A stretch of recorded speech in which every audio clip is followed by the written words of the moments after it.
Don't mind your business, mind my podcast, Mind Elixir.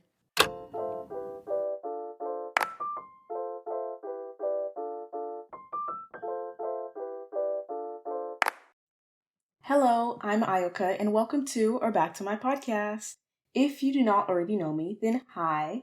I create content on my podcast as well as on Instagram that centers around discussing social issues, self-development, and inspiration for teens so that you can become your best self, which is why today I'm going to be discussing everything study related because studying doesn't have to completely suck, and I am here to help with that. I'll be discussing some tips for just, studying effectively so that you can not only get good grades, but so that you can also actually remember what you study after you're done with the test. Because I know that I'm not the only one that has had that one time where you just cram for the test or cram for a quiz the day before. And then as soon as you're done taking the quiz or test, you forget everything that you learned, that you studied. And that's not really effective. And these study tips that I'm going to be talking about, they can be applied to any subject, or it can be for tests, quizzes, or even just better understanding your homework. Also, I'll be giving tips for taking the test or whatever test you have as well, so stay tuned for that. And just for a little bit of background, the test that I'm going to be taking this year, I'm going to have my AP Physics exam, as well as my AP Psychology, and then also AP Computer Science A. A lot of people say that AP Psychology is easy, and I really like psychology just as a subject itself. And then AP Physics, I understand literally nothing. I am scared, quaking, shiver me timbers. I'm scared for that exam. By the way, I'm saying shiver me timbers ironically, please. I don't actually say that in real life.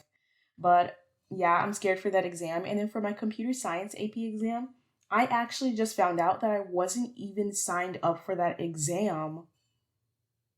And so I had to go to this lady in the office at my school, and she had to order an exam for me. So apparently now I'm going to have to take that exam later in May. Then everybody else is going to be taking their exam. So yeah, but at least I still get to take it. I'm somewhat confident in computer science, but some of the things about I understand the concepts, but just doing the code itself, sometimes that can trip me up. And you may think that, oh, this is a bit early. None of the semester exams or the AP exams are coming up till all the way in May. I still have weeks, but it's never too early to study. And I just want to avoid having to cram because we've probably all been there. And it's just better to actually be proactive and take action even before you actually think you're going to need to do so. So before we get into the episode, make sure to follow on Spotify or Apple Podcasts, and also follow me on my social medias, which are linked down below in the description of the episode. And also subscribe on Apple Podcasts or Spotify or whatever listening platform you're on, and leave a review. And also check out my Instagram because I actually made a recent post about all my April goals / my April intentions, and I actually quite liked that post. So yeah, let us get into the topic of this episode. The first basic thing, just the main thing for studying or doing your homework or whatever that you need to establish is actually just having a designated study space. I study at my desk, but something I would say not to do is don't study at the same place where you relax or the same place where you sleep. Don't study just on your bed or, in a messy area. And your study space should be cleared and not cluttered with a bunch of distractions. Because as I like to say, a clean space equals a clear mind.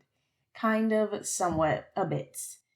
And if you need something to organize your stuff that you have on your desk or wherever your study space is, then get that. Or just try and put it to the side in an organized way so that your desk isn't just cluttered with a bunch of stuff and you're getting distracted looking around. Oh, look at this pencil. Oh, look at this cute little eraser. No.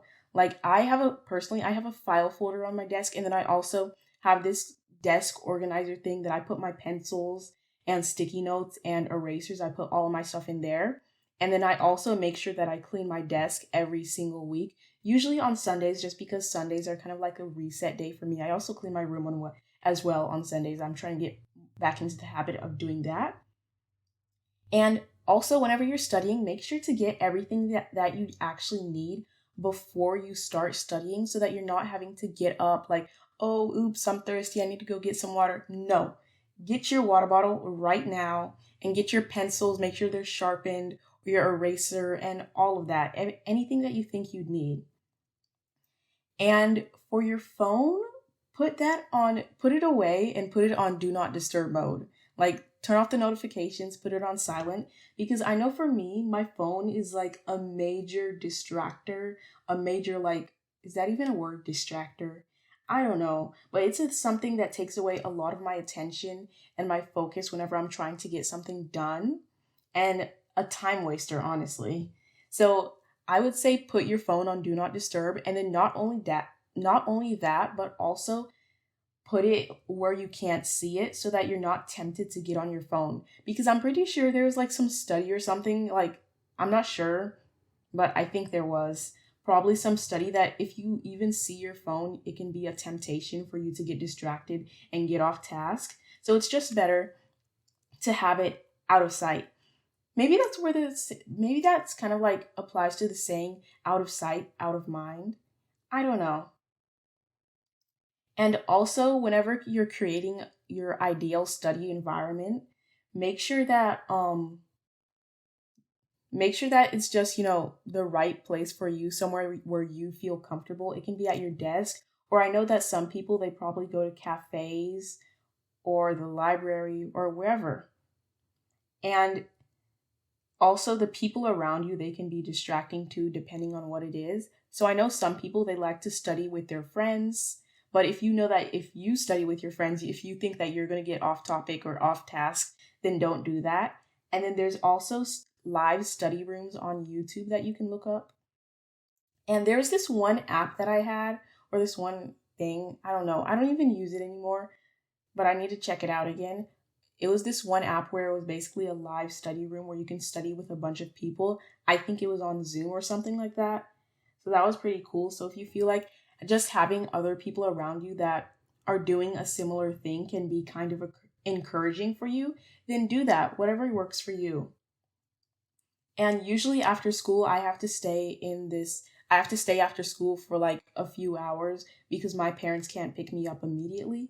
So what I do, I have to go to this thing called the homework center, which is just the library at my school, and I get my work done and all of that. But sometimes it can be a bit distracting to just hear everyone else constantly talking and like, playing around and doing stuff like that.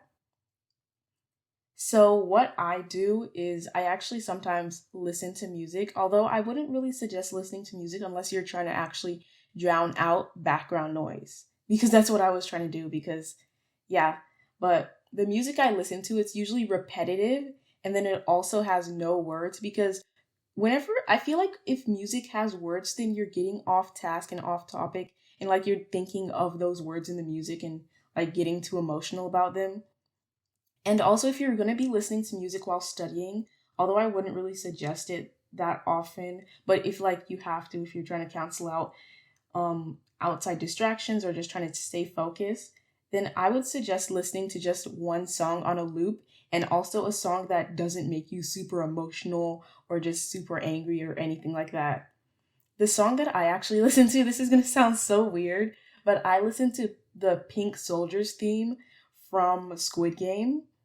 That one song, just because I like how the beat is so repetitive, and it's just like the same thing. I literally look up Pink Soldiers theme on YouTube for 1 hour, and I just listen to that. If I need to cancel out the background noise, I listen to that, and it works, honestly.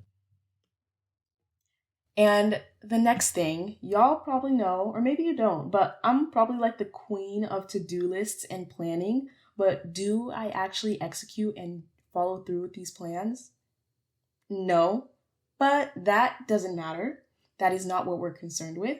So what I'm saying is that it's important to have a study schedule. I will never stop stressing the importance of actually creating a routine for your, not just for studying, but for your life. Routines are so essential, I think. And in order to effectively study for an upcoming test, I would suggest making a study schedule, because creating systems, and wait, creating habits and creating systems around these habits can help maximize your productivity and create a positive output, aka a good grade or whatever you're trying to achieve. And there's also different, like, specific study methods, which I will be going over later soon in this episode. But first I want to go over how I plan out what I want to study and why I plan. First of all, let's say maybe you have a test over Unit 5 of US history, and it's going to be the years 1800 to 1920. First, I would look over like just a brief overview of the whole entire Unit 5, and then I would break it up. Maybe let's say on Monday I would study the years 1800 to 1900, and then on Tuesday I'd study 1900s to 1910s, and then on Wednesday I'd study the 1910s to 1920s. Kind of like that, I'd break it up each day into the sections of the units, or whatever, the sections of the years, or however you'd like to break it up, and study different parts of the material each day. And then on the day before the test, like a day or two before the test, depending on how long you have to study or how long you have to prepare, a day or before the test, as we get closer, I would bring all the material and everything that I've been studying together and just look over it together, so I can understand how they all connect together, and like, because you've all been over each unit or each part of whatever you're studying in depth, and now you're trying to understand how they go together. And probably as we get closer to the test, I would also do, what do you call it? I would do practice tests as well. That's actually what I'm doing right now, kind of.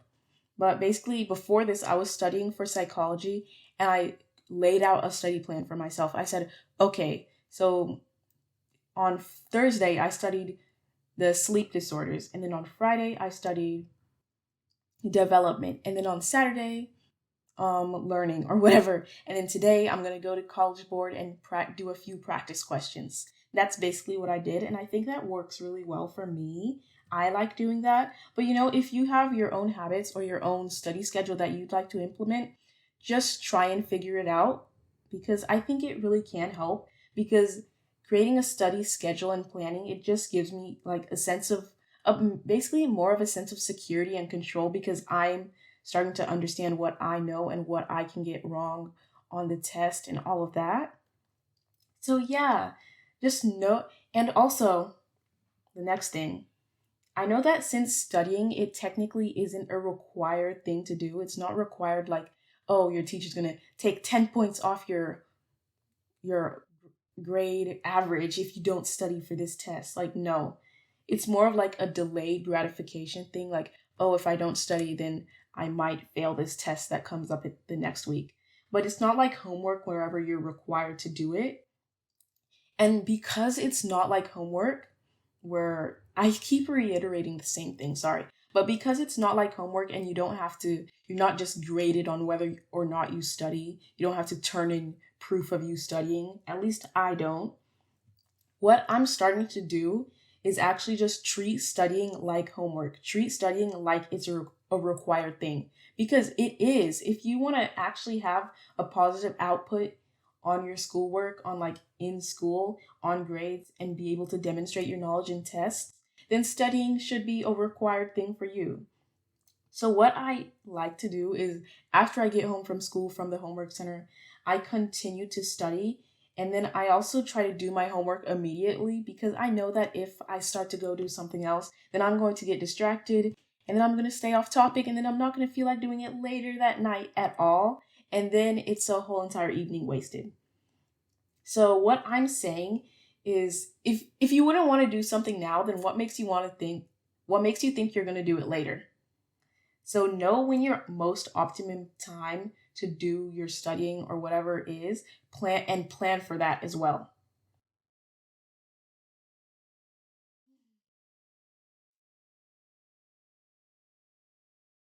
And whenever you're studying, there's actually only a certain amount of time that you can actually focus for, which is why it's important to actually take breaks.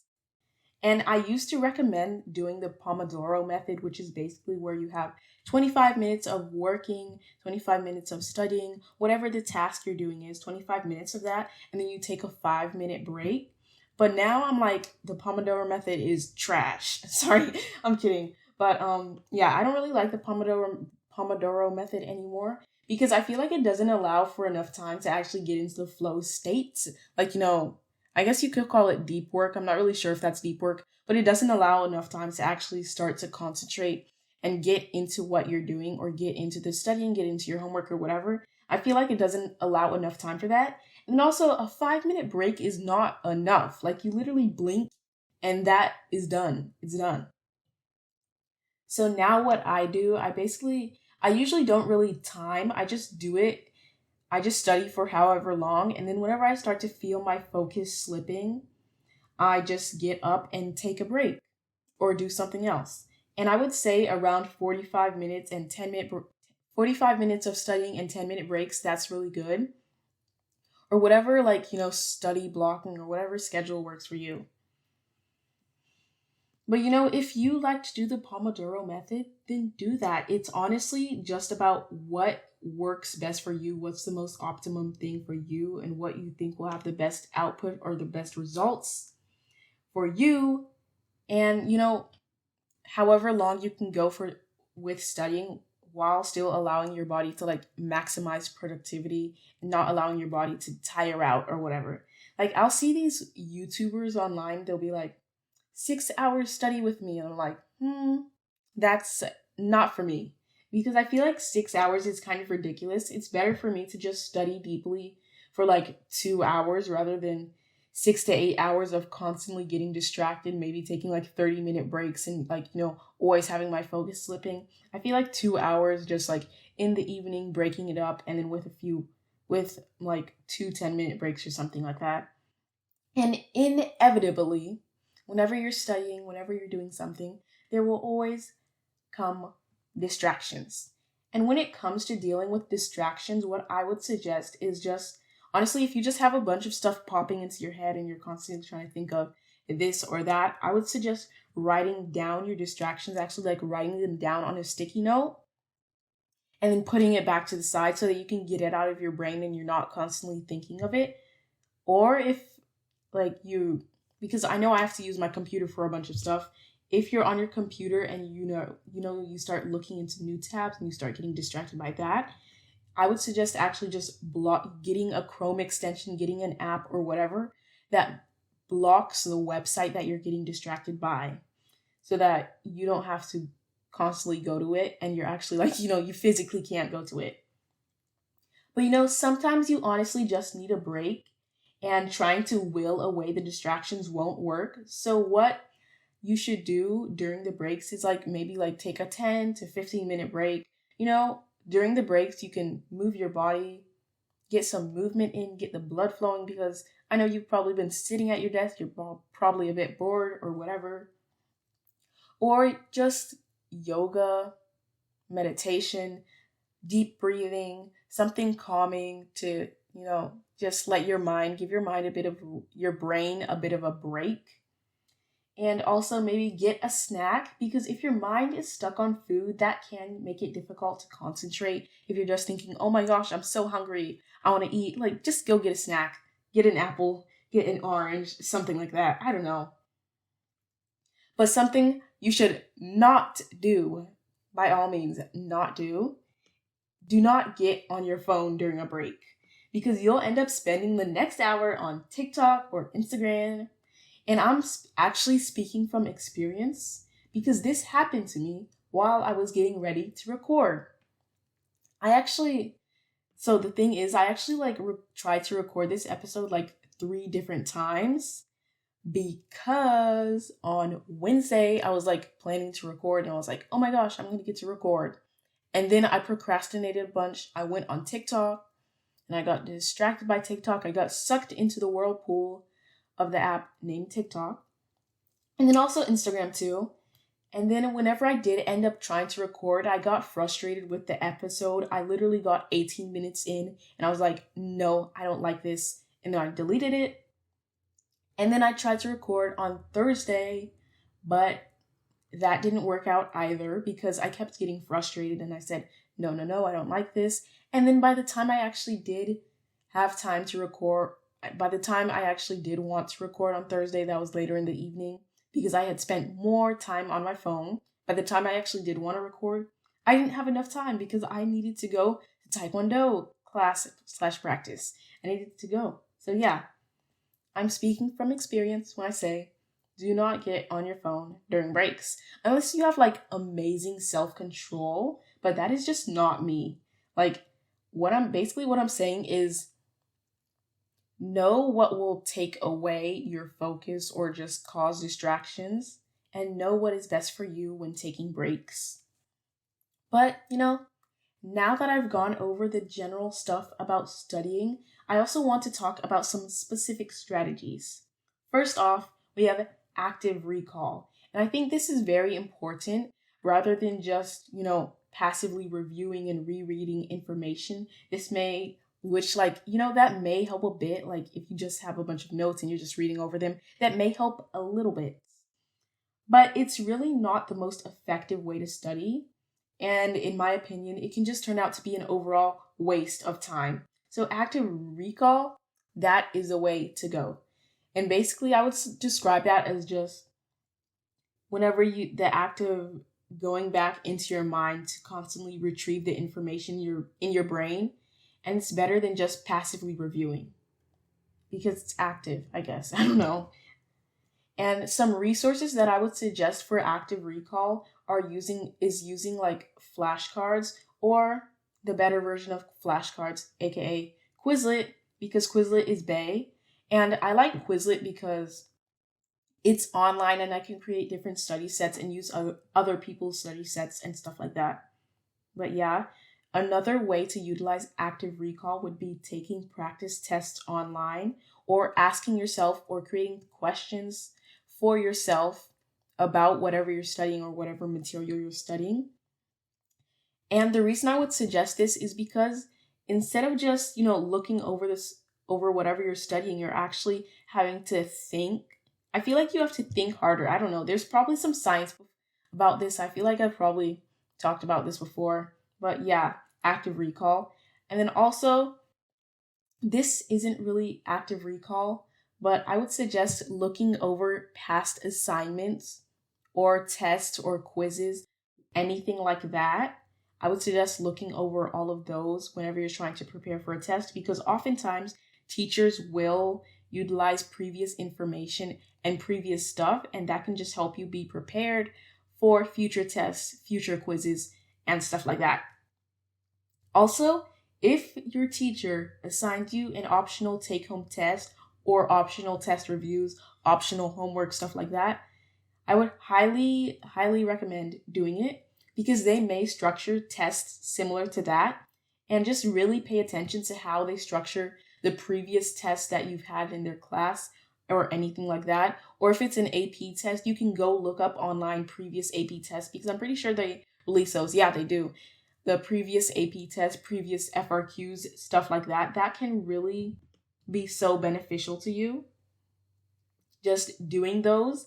And whenever you do the test or whatever, anything like that, what was I going to say? Whenever you do the previous tests, make sure to look at what you got wrong, go over what you got wrong, so that you can actually know. It's important to know where you're struggling at so that you can go and review it instead of just reviewing the stuff that you already know. Another kind of active recall method thing that I would suggest doing is actually explaining the information or acting like you're teaching the information to other people. And I think this helps because, I'm not really sure why it helps, but it really does. Maybe just record yourself explaining the unit, or like me, I recorded myself talking about my psychology learning and development unit into the microphone, and then I listened back to it. And if there were parts or points where I stopped talking or I didn't really explain it well, I wrote that down so that I can know, oh, hey, I need to go back and look on this. I need to go back because I don't know that very well. So that can be very beneficial, and I highly recommend doing that. Please take that advice. And also, going back to what I said about take-home tests, the reason I want to stress like why it's so important to do I don't know if other people have take-home tests, but basically it's just this thing. It's kind of like an optional test review that my algebra teacher gave us before the test, like about 4 days before the test or something like that. And I used to not do the take-home test reviews, but something that I realized was that literally the tests she made were so similar to the review, and I was getting terrible grades on the test. And now I actually do the test review. I treat the test review, even though it's optional, I treat it like it's required, like I have to do it. And then I go online and I look at the answer key. I'm like, okay, I got this wrong. Let me go do some more practice problems. Practice problems and test reviews will help you out so much. Please do them. And just honestly, all of these techniques are much better than passive review because you're actually actively remembering it through repetition and having to go back into your brain and recall it. I feel like you're strengthening the neural, I cannot pronounce that, neural connections. Yeah. And then also there's spaced repetition, which basically this study technique, it just involves each time you study, you add more time in between your next study session of that specific material. And this specifically works better with a long-term thing. Like maybe you have a vocabulary test in the next 3 weeks. You would study the vocabulary a bunch on the first few days, and then you start adding more time in between. Like, oh, maybe you studied it every 2 days, and then next time it's every 3 days, and then it's, you just space it out like that. And I think this is better because you're actually adding it to your long-term memory because you're going back and recalling it from your memory. You're having to retrieve that information, which I guess spaced repetition is a bit like distributed practice because, yeah. And honestly, I would just say make sure to try and incorporate different learning styles, different types of resources and stuff like that whenever you're learning. Because I know people they'll say that they have one specific type of learning style. They'll say, oh, I'm a kinesthetic learning. Oh, I learn better by writing. But I think it's best to incorporate different types of things into learning. Not just writing, not just reviewing, but maybe watch a video, look at a picture, and then listen to somebody explaining it, reread your notes, all of that. I think that can all be helpful, or typing out what you remember from the unit, stuff like that.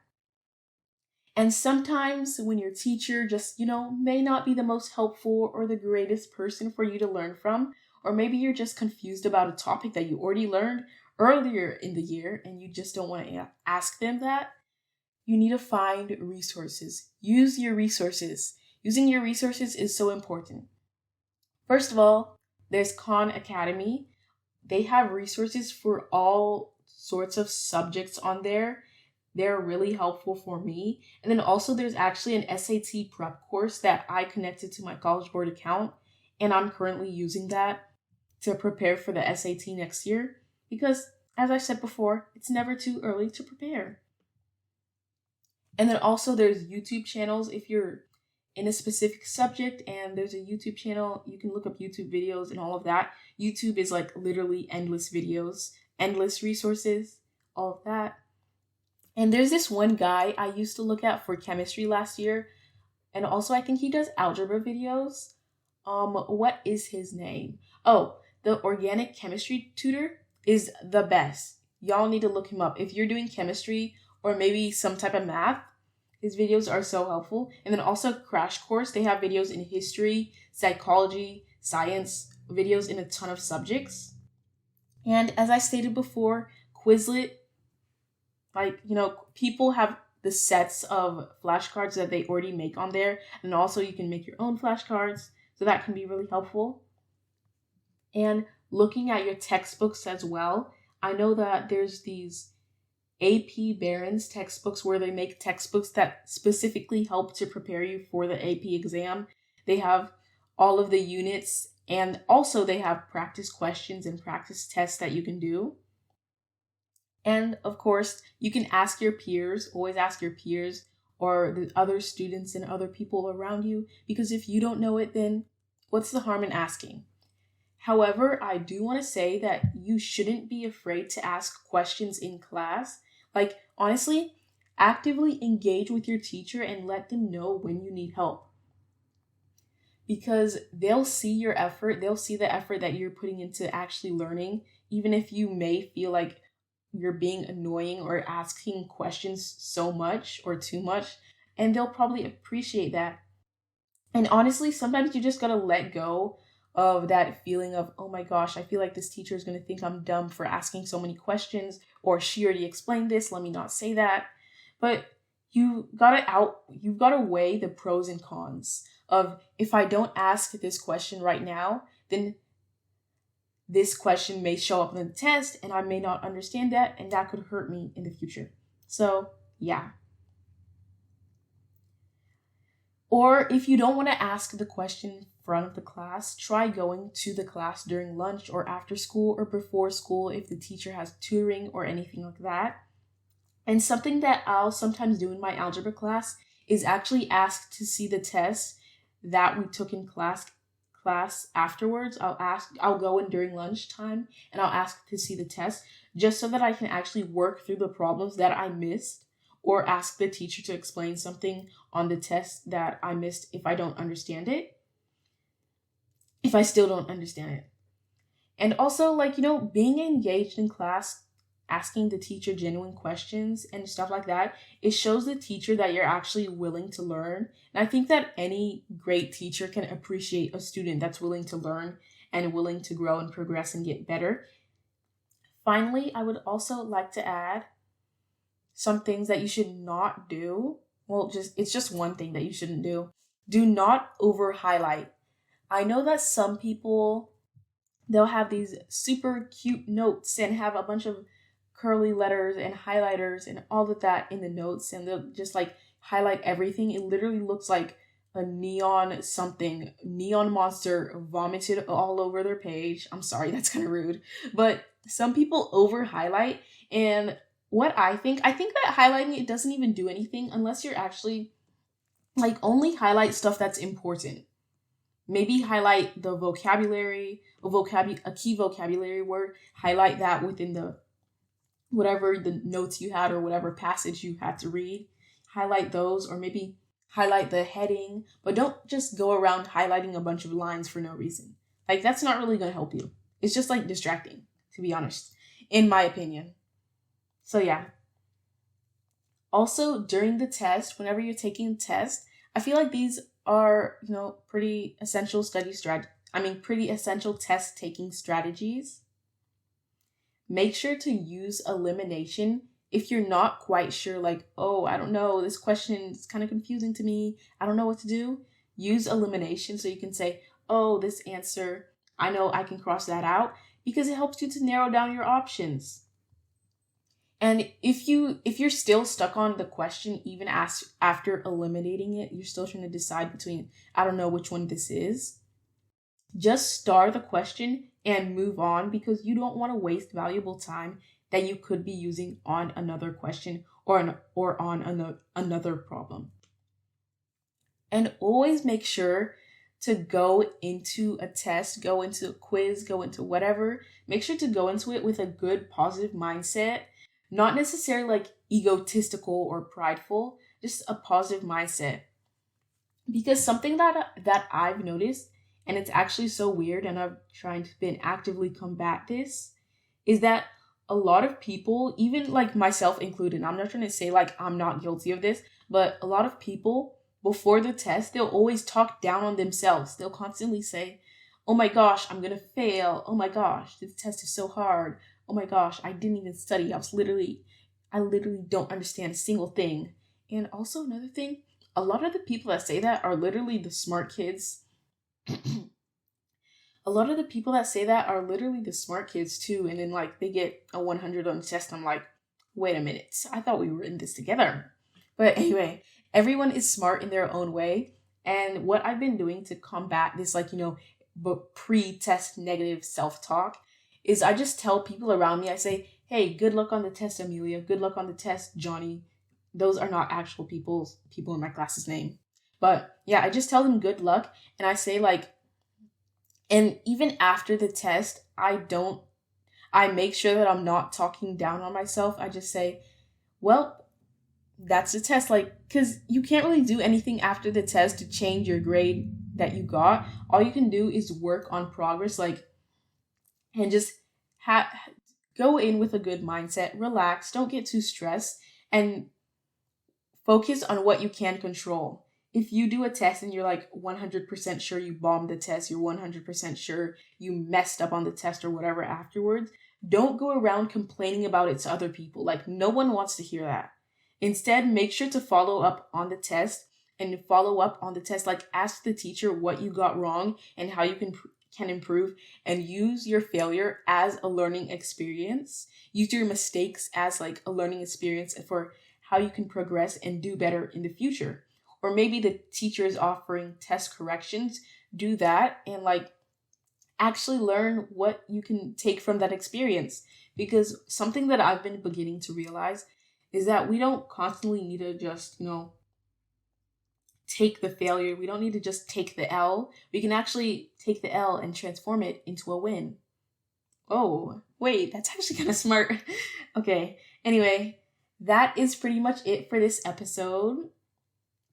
And hopefully those tips were helpful. Then let me know if they were. And recommend it to other people so that your friends or your family or whoever, your cousins, whoever you want, can be like, oh my gosh, I got a 97 on my calculus quiz, all thanks to Mind Elixir podcast. But yeah, also, I'm hoping that now you know a little bit more about creating a better study environment, how to split up study sessions for a test, and, some strategies for studying. Now, I've said the word studying so many times, and I'm pretty sure it's going to be so annoying on mic. All of this sounds like a snake, and that's so annoying. But make sure to follow me on Instagram at mindelixir.podcast, TikTok, Pinterest, and all my other socials. Have a lovely day, and I just want to thank you for being present here with me and taking time out of your day to listen to this. I hope that you are able to keep learning, keep growing, and of course, do well on whatever test you're studying for. Bye!